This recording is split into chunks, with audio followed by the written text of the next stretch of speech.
First of all, it's fundamentally a simple issue.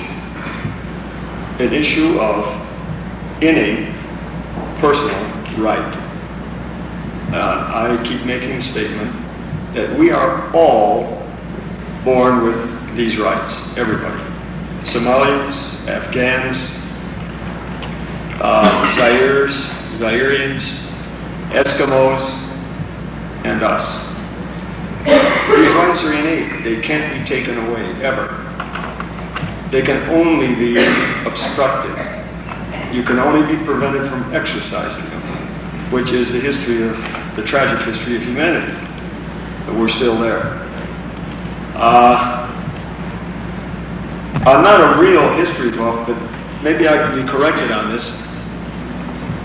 As far as I can fathom or remember from what I've read, the freest time for human thought and action was in ancient Greece. Thank you.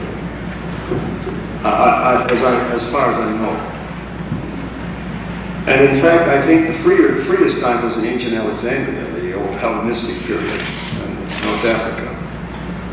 We haven't reached that level. Of course, you all know we slid back badly during the Dark Ages, and we really haven't recovered yet.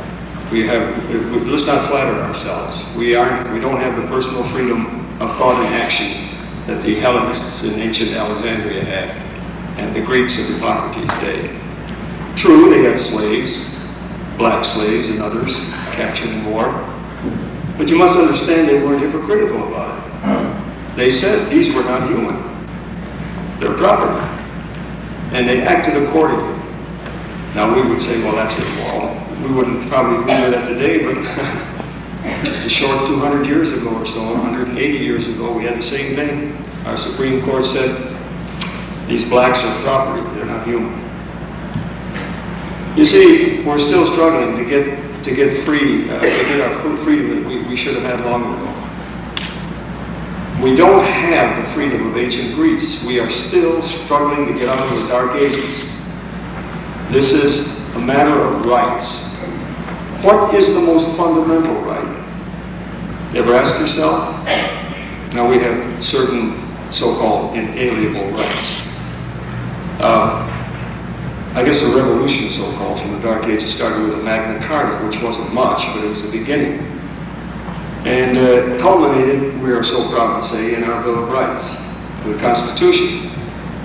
Now you have the right of free speech, of assembly, of religion, I guess, and some others. Which is the most fundamental right?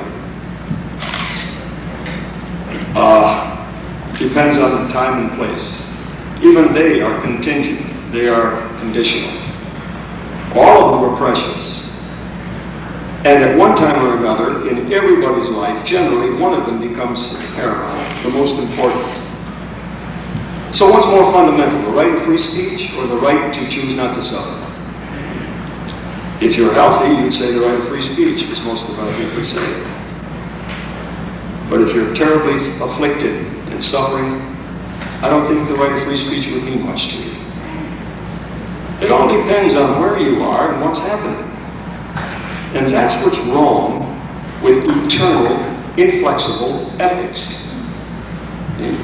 Remember, everything in human life is invented by human minds or human hands. And to invent something, call it eternal, inflexible, and then try to make nature fit is dangerous, to say the least. This is the problem. Now, religion has some eternal truths, and they're inflexible. That's fine. In this society of ours, we have limited freedom of religion. We don't have total freedom of religion. We have total freedom of Judeo-Christian religion. But we don't have freedom of Hindu religion. Hindu religion often endorses euthanasia, and they practice it openly. Now, they couldn't do that in this country, could they? You don't have freedom of religion. You have freedom of a certain sect religion. Again, this is not criticism. This is a statement of fact that's hard to refute. Gandhi, I suppose if I asked every one of you, what would you say? Was Gandhi a good man? What would you say? Oh, I would say 80 years ago you wouldn't say that. Some of you would say he's terrible. He's a lawbreaker. Gandhi's endorsed euthanasia. It was part of his religion. Would you still say he was a good man? Some of the religious people who oppose what they're doing will say no. Because of that, he was evil. The problem is very simple. It's personal choice. The freedom to choose. The word freedom has got to be emphasized. Now, if you were to say anything that doesn't hurt anybody else's person or property, why should it be infringed or obstructed? Why? Because what you say or do is offensive to someone else. The only hurt in that condition, in that situation, is in the mind of the person offended. Yet you didn't touch that person. You didn't strike him. In no way was there a physical medium of contact. But he's hurt, and therefore he wants a law passed to prevent him from being hurt. Now, is that just? So society could function very well without laws or government if everyone could, by human nature, which is possible, in an ideal state, adhere to that one statement. Say or do anything at any time, as long as you don't hurt someone else's personal property. Couldn't society be nice? Would you need laws? Would you need government? Would you have wars? But that's contrary to human nature. We have a sort of an evil streak. We're all children. We're like little children. We're uncontrollable sometimes. So you need laws for the smooth functioning of society. But what are your laws based on? Are they based on sectarian dogma of some kind, philosophy? Or are they based on a rational, common sense assessment of human existence in an empirical nature around us at the time and in the place? Remember now, in Nazi Germany, they imposed a certain dogma. And by the way, many historians consider Nazism a religion and not a political movement. They imposed a certain philosophic dogma, promulgated as laws, duly enacted on that society, and tried to impose it on the rest of the world. And they thought, well, we're obeying the law. But what is the basis of the law? The Nuremberg Tribunal said, you've got to follow your conscience. If the law is unjust, immoral, it must be disobeyed. Now, how would you judge if the law is unjust or immoral? Well, if you use a religious basis, you're going to have trouble. You're never going to have a consensus. And that's part of the problem we have today.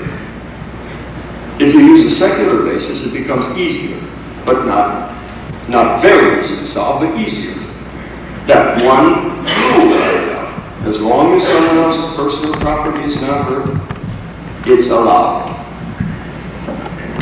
That, if you use that as a basis of secular law, you would have far fewer conflicts and a far, I think, more peaceful type of coexistence in the world. Again, it's idealism, and I'm not naive enough to think that it's going to come about. But at least you've got to understand where the problem is, what the cause of it is.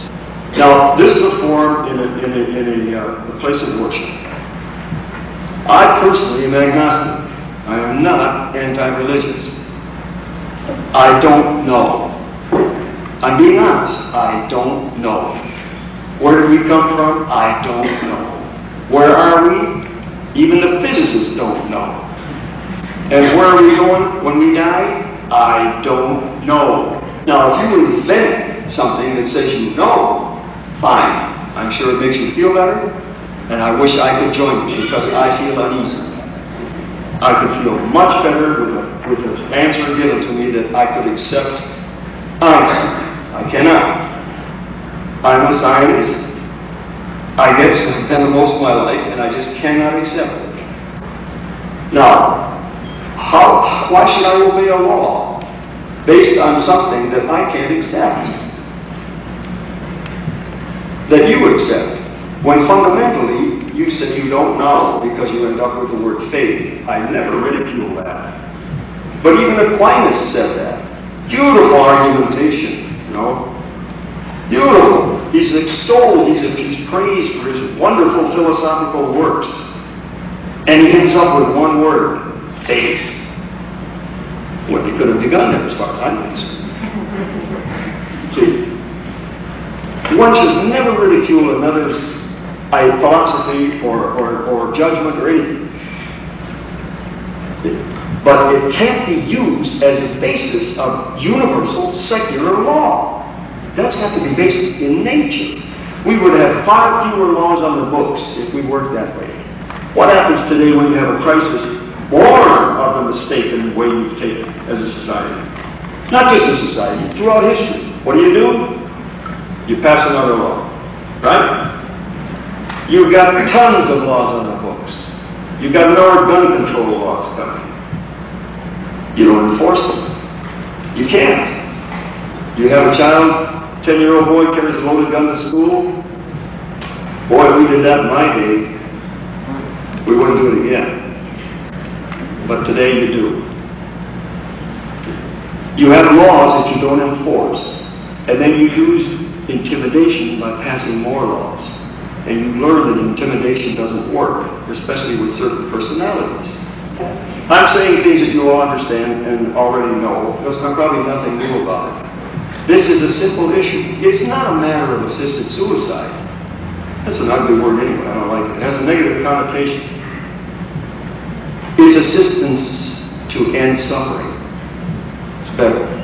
Euphemistic maybe, but better and accurate. You can't say, doctor, I want to end my life. Help me. Won't work. You can come to a doctor paralyzed from the neck down, or someone breathing to a doctor paralyzed from the neck down. Say, doctor, I've had enough. I want to end it. Won't work right away. Why do you want to end it? What's the condition? How long have you been that way? What's the family say? Do you have any children? Have you thought this over?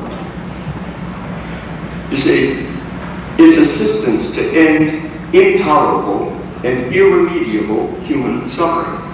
People say you can do it yourself. Well, not in the case.